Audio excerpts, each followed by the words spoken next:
Hey guys, how's it going? This is Exact Chase from mythicdifficulty.com, and we're doing a complete 360 again. I'm doing it by myself this week because I'm kind of recording it last minute, but if you're not familiar with what a complete 360 is, let me walk you through it.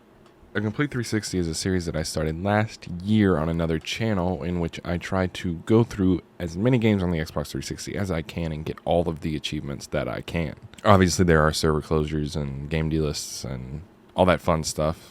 But we're going to work with what we can, and this week we're doing Saints Row the Third, the hit 2011 game that released on November 15th, 2011. Hey, that's like 2 days from now. When it released, it got like high 70s, low 80s, so it was pretty well received. It was well received enough to get 3 DLCs and a sequel. The game should take 30 to 35 hours to 100% just the base game. We're not covering any DLCs this week. Kind of in a hurry, kind of didn't have a whole lot of time to do it, but I did promise the video to be out this week. The bulk of the achievements are based around the gang takeover activities like snatch, insurance fraud, escort, trailblazing, trafficking, tank mayhem, professing a key super ethical reality climax, and heli assault, as well as achievements for taking over each of the 3 islands. There are about 80 total collectibles, which aren't really that hard to find because you can unlock a map once you get to level 20. That will show you where all of them are, and then you can filter your map to just show them.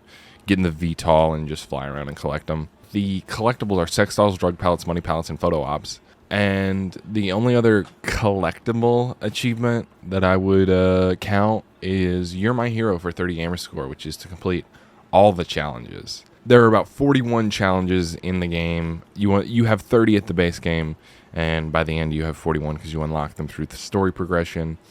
They're pretty innocuous, simple stuff like driving the oncoming lane for however many feet, kill however many brutes, taunt however many gang members, rob however many stores, streak for however long, stuff like that.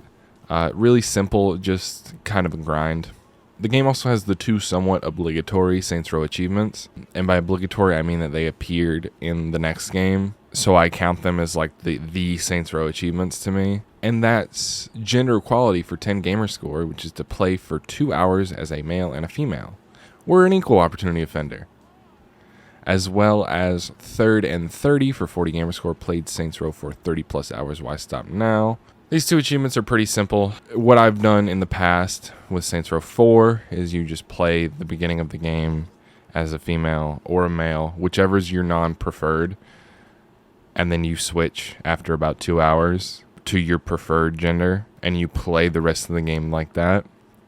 This time I really didn't have to do that because I had already played the game all the way through once. I just needed to play 2 hours as a female, and in doing so I also unlocked third and 30 because I'd already put so much time in the game. I was already so close that pushing myself over those 2 hours also pushed me over to 30 hours. The game's first and third acts also have achievements tied to the 2 choices you can make in either act. Basically, Act 1 and 3 have 2 achievements at the end for making a choice in those acts.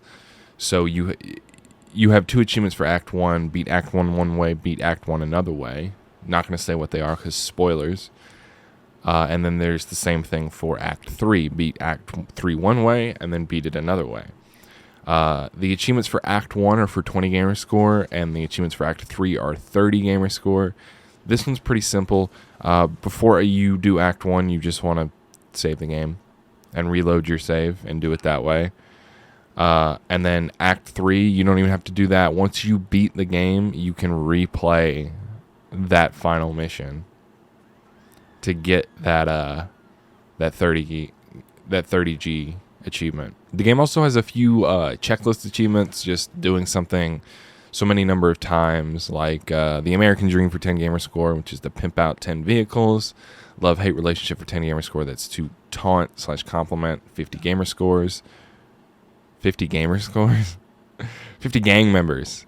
Are you a lover or a fighter? I love how this game also has these like descriptions that change when you unlock them. The original description for love-hate relationship is just taunt/compliment 50 gang members. When you unlock it, it goes taunted/complimented 50 gang members, comma, are you a fighter or a lover? And I love that because it's just like small little jokes. Nothing like laugh out loud, just kind of like exhale jokes. But they're they're still good jokes. The final checklist achievement that I would count as a checklist is Who Loves You, Baby, which is 10 gamer score, and it's for killing 50 brutes. They just wanted hugs, you jerk. Other achievements I wanted to highlight is Cowboy Up for 10 gamer score, fully upgraded one weapon in each slot by the power of Saints Row. I literally highlighted this one because it's cowboy. Because it's a phrase I like too. I like the phrase cowboy up instead of man up. It's gender neutral. And Bo Dukin for 10 gamer score, which is 50 quick vehicle hijacks. The Dukes would be proud. This is an obvious reference to the Dukes of Hazzard. It's also probably one of the more fun mechanics in the game. I don't know how they thought of it. It's just so fun. You just run up to a vehicle and you hit Y and you dive through the windshield. What's not to love? It's so much fun to do, and it's the only way that I get into vehicles because getting in through the door is too slow. There's also Ow My Balls. Take a wild guess what that achievement's for. It's 10 gamer score, though. Final achievement that I wanted to highlight is Dead Presidents for 10 gamer score, which is for completing win good heists, ... This achievement is the first one you should unlock in the game and is a reference to the 1995 movie of the same name about a bank heist starring Keith David, who previously starred as Julius in the first Saints Row game. That'll be it for Saints Row. It was a really fun 100%. It does have one discontinued achievement, though, I should note, which is for uploading your character to the internet, which you can't do anymore because the servers are shut down. So if you're looking to really get 100% on this game, too bad.